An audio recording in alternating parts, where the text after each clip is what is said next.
Chinese regime has locked down cities and counties on its border with Myanmar and declared a wartime state as the CCP virus continues to spread. Also, has the Chinese Communist Party played any part in the ongoing protests and riots that have swept across the United States? We're going to be taking an in-depth look into this. And also, the vice governor of China's central bank has declared that nobody can refuse to accept the CCP's new digital currency. I'll be exploring what's really behind this move. Welcome back, everyone. First off, some breaking news. In China, with the CCP virus, the Chinese regime has locked down cities and counties now on its border with Myanmar and also declared a wartime state.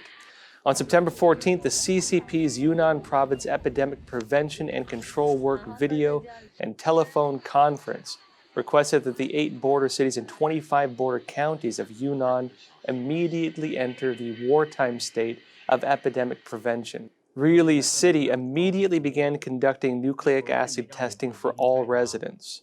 And local officials said in a statement on Tuesday that residents were told to stay in their homes, were forbidden from entering or leaving the city, and they also said residents would be tested for the virus.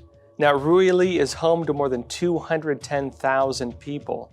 All businesses other than supermarkets, pharmacies, and food markets have also been closed. Now, when it comes to the virus situation in China, we'll be giving some updates as this goes on. But really, the virus never ended. We could call it wave 2 or second wave outbreaks. But really, in terms of the trajectory, in terms of the lockdowns, in terms of the martial state of many parts of China, martial law, it has never changed. Many parts of China are still under lockdown. Many of them have remained on lockdown, and the CCP continues to lock down and put in different measures in different parts of China as different outbreaks have emerged in different areas. Again, they've told the whole world that they've plateaued, the situation was clearing up. But in terms of the CCP's actions, in terms of opening up, say, cities and counties and so on, it really hasn't changed at all. Not only that, but they're locking down new areas.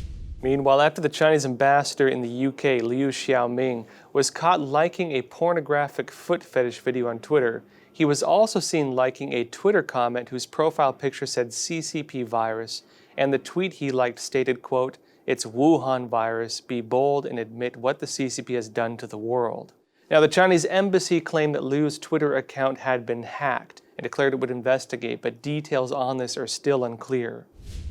Also, there's been ongoing speculation on whether the CCP has played any part in the ongoing protests and riots that have swept across the United States. As we mentioned on the show previously, many of the protests in the United States were initially organized by the Freedom Road Socialist Organization, its various front groups, and by its affiliated organizations.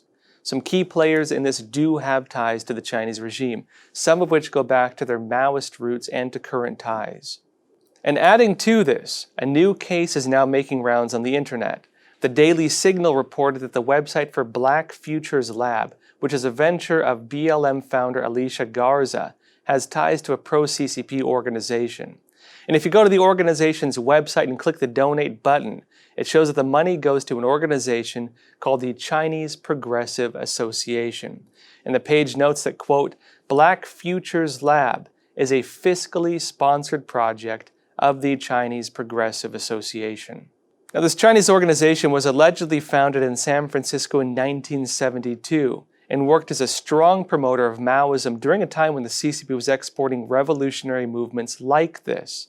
The organization is still active right now in Boston. The Daily Signal points to a 2009 Stanford University study about the organization on the communist website Marxist.org, which states, quote, the CPA, the Chinese Progressive Association, began as a leftist pro-People's Republic of China organization promoting awareness of mainland China's revolutionary thought and workers' rights and dedicated to self-determination, community control, and, quote, serving the people.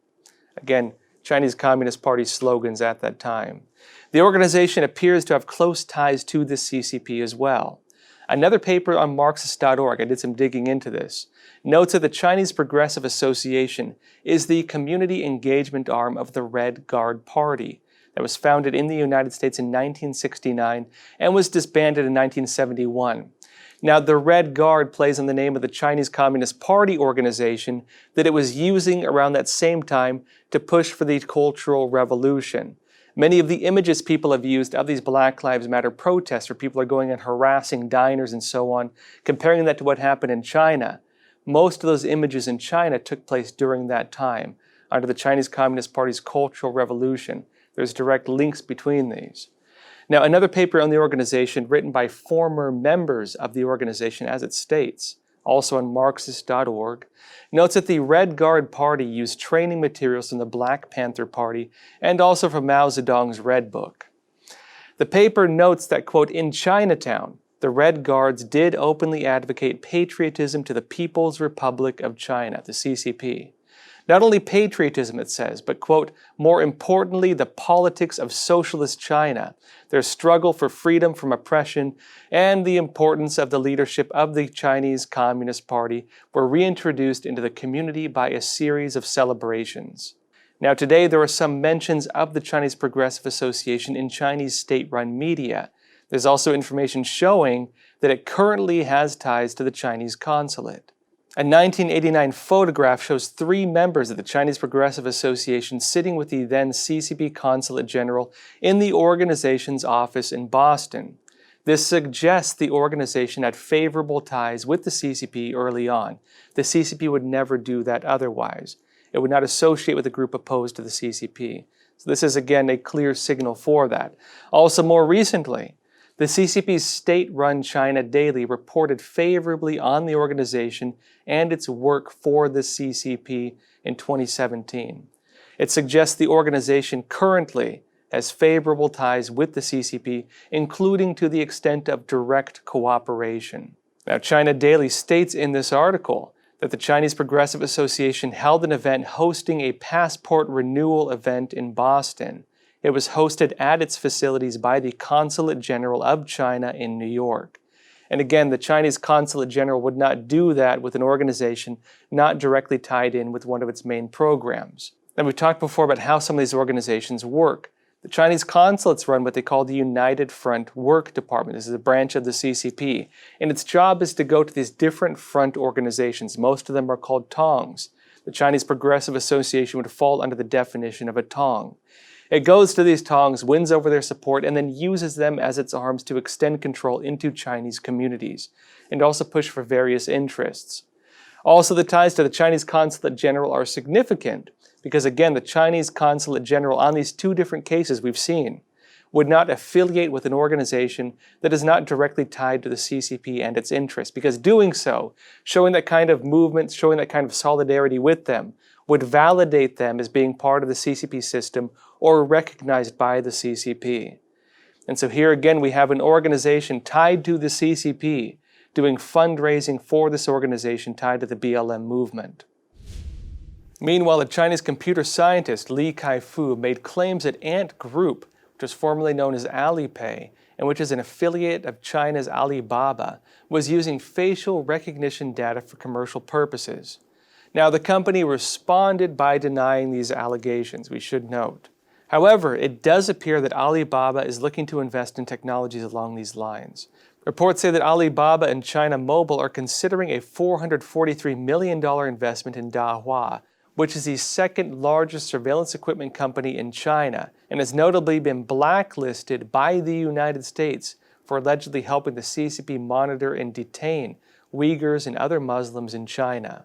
Now again, what are we seeing here? It's only natural that Alibaba would deny these ties, because again, with different sanctions and bans on Chinese companies, including Huawei, including TikTok, other major CCP companies are likely concerned they may be next.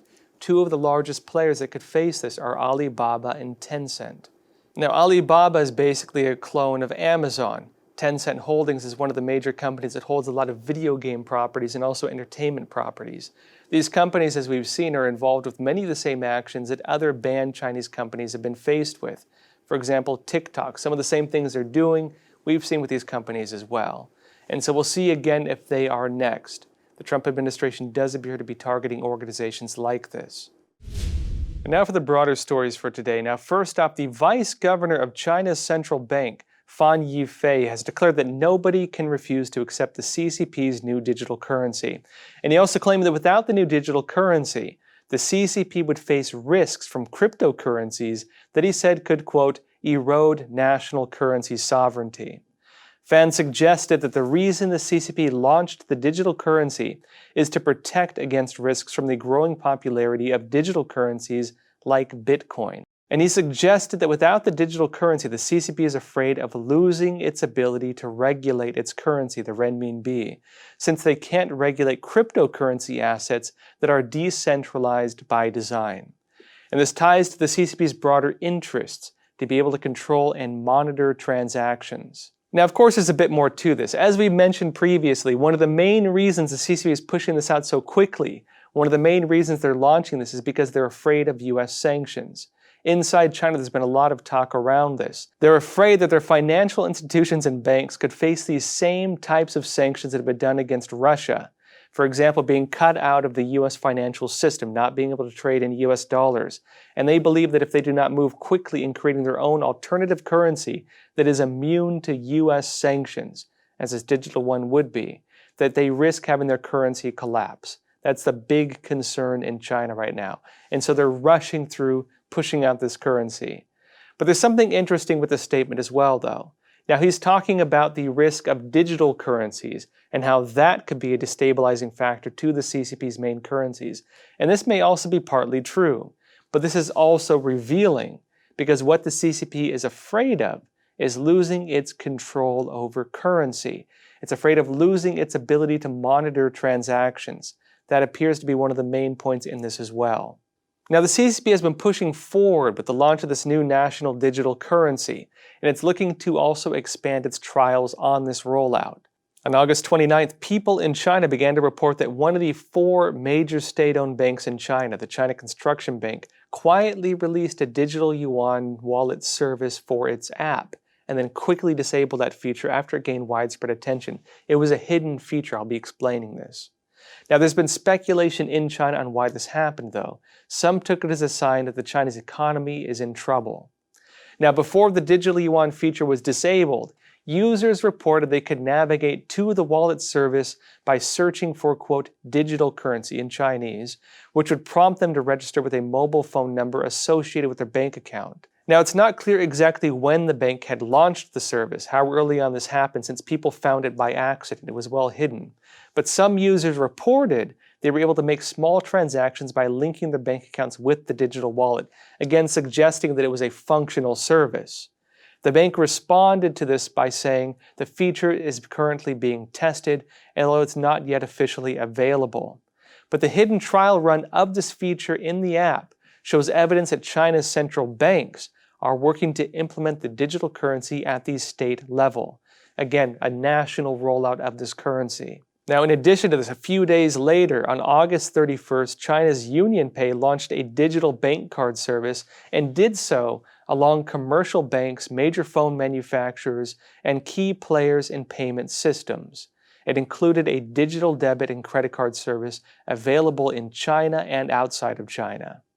Now, among the key traits of the currency is that the whole process around the card is digitized. Every step in applying for it, everything is digital. Now, when it comes to the official state of the digital currency the CCP is launching, as things currently stand, the Central Bank of China has launched large-scale trial runs in its key cities, including in Shenzhen. But after Chinese state media had praised the currency on all ends as the glorified end of the world's reliance on the US dollar, they had all kinds of propaganda on this. The release of the currency proved to fall short of expectations. Among the main complaints people had was that if they wanted to avoid using the digital currency and to instead use conventional banknotes, they had to show an ID. And also they found other problems with it. Now, this is lending to speculation on the real purpose of the currency and points to one of its key features. It allows the CCP to monitor and control every transaction. In response to this, Chinese netizens have been saying that if the digital currency can't be used to acquire paper banknotes, they cannot exchange it. And they also can't use it, for example, to buy US dollars or other internationally recognized currencies such as gold. Then the digital currency lacks the basic qualities of a currency. Now, they're comparing it instead to a type of food stamp, a glorified food stamp program. And they're comparing it to the fabric stamp exchange system during the early years of the Chinese Communist Party. Now, because of this, many are considering the digital currency not as an advancement for currencies, not as, say, a big leap forward when it comes to technological advancements in terms of money, but instead as a step backwards. And through the currency, the CCP is increasing its abilities for digital surveillance over the Chinese people under the banner of technological innovation. And meanwhile, the big four state-owned banks in China are expanding their programs to test digital wallets. Now, current tests are allegedly limited to smaller transactions such as through retail stores, but banks are expected to open the digital currencies to larger transactions such as to buy houses by the end of the year. Now, going back for a bit of history, the CCP had begun researching cryptocurrencies in 2014 under the People's Bank of China, and the central bank's governor at that time, Zhu Xiaochuan, had mused in 2016 about the idea of using a digital currency for China. These plans were halted, however, in 2016 when Bitcoin, again one of the big cryptocurrencies, began to soar in value, and the CCP responded to that by shutting down cryptocurrency exchanges. The CCP's digital currency is drastically different from cryptocurrencies like Bitcoin, however. Now, being state-run through the CCP's central bank, the regime is able to monitor or restrict all transactions. And also transactions are authorized solely by the CCP. They can control, for example, money flowing out of China if they wanted to prevent, say, officials from putting money out of China. Now, people also need to register to use the currency using their real names. It also won't be a cryptocurrency based on a decentralized blockchain system used by other cryptocurrencies like Bitcoin that helps keep payments anonymous. Again, everything you do is tied directly to you. Everything you do is monitored by the CCP and it's controlled by their central bank.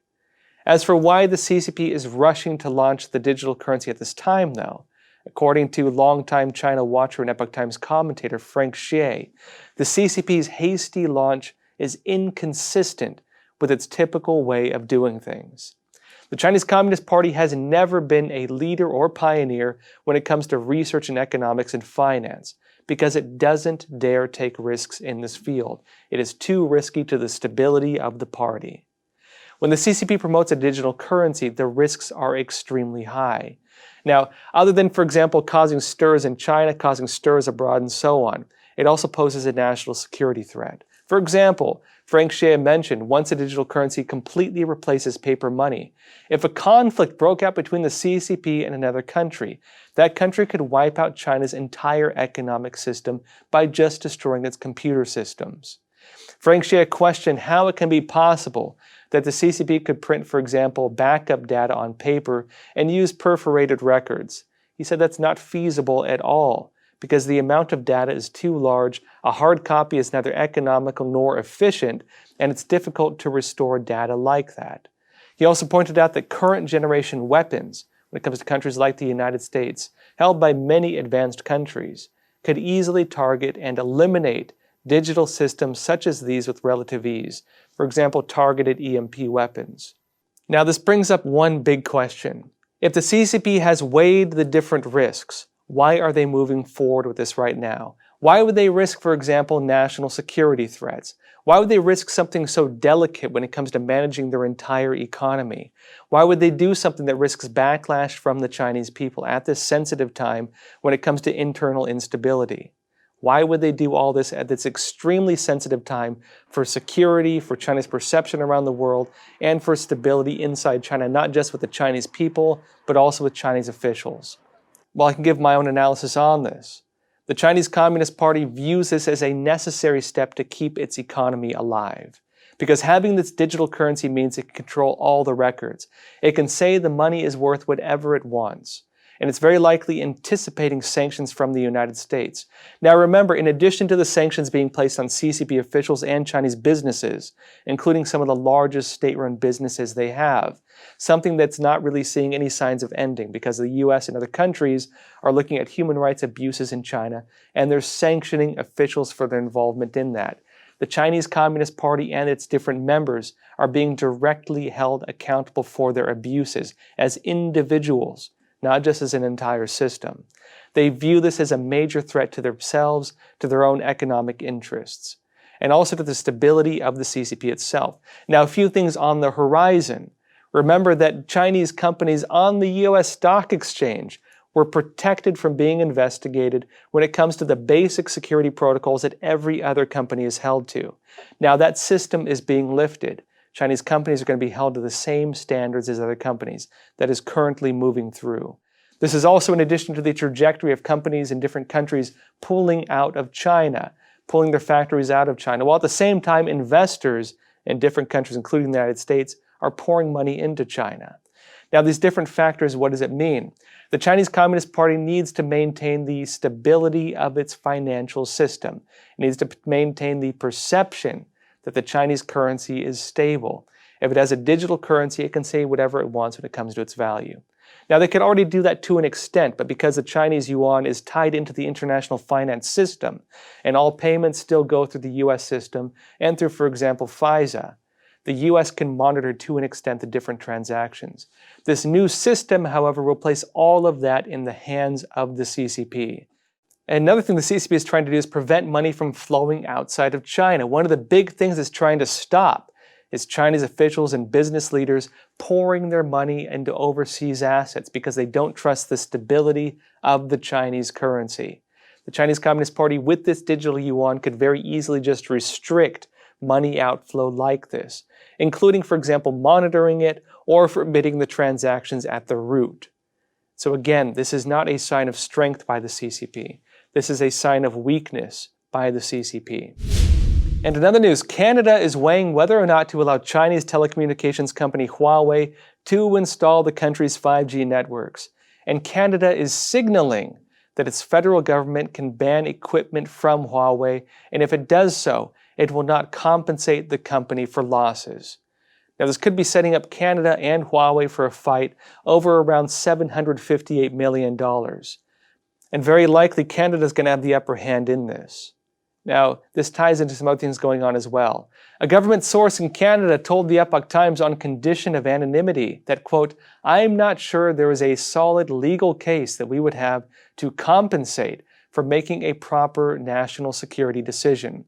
In other words, if Huawei is deemed a national security threat to Canada, they may not even have the legal authority to pay Huawei back. Now, the United States is pushing Canada to drop Huawei over concerns of national security. Secretary of State Mike Pompeo is touring all around the world right now to encourage this Secure Networks program to remove CCP companies from their networks, including Huawei. And Canada, meanwhile, is also gearing up to extradite Huawei CFO Meng Wanzhou to the United States to face trial. Both of these moves for Canada are angering the CCP, and Canada dropping Huawei altogether would further break Canada from China. This is a major move for Canada because it's left at a crossroads right now. It has two choices: side with the United States or side with the CCP. Now, it has to make a choice. If it extradites Meng Wanzhou, if it pushes out these 5G networks, it sides with the United States, and the CCP is going to be very unhappy about that. If it does the opposite and sides with China on this, then the United States is going to be very unhappy about that as well. Which side will Canada take? Personally, I'd say they're leaning more towards the United States, but we'll have to see how this unfolds. With that said, folks, we're again broadcasting 5 days a week, Monday through Friday. And also, if you want to support us, please consider joining us on Patreon. You can find the link to our page in the description below. And if you haven't already, please also don't forget to like and subscribe. It really helps us grow on YouTube. And if you want to go the extra miles I always mention, please tell a friend or family member about Crossroads, and also please consider sharing this video. Now, with that said, please take care of yourselves, stay healthy, and stay free.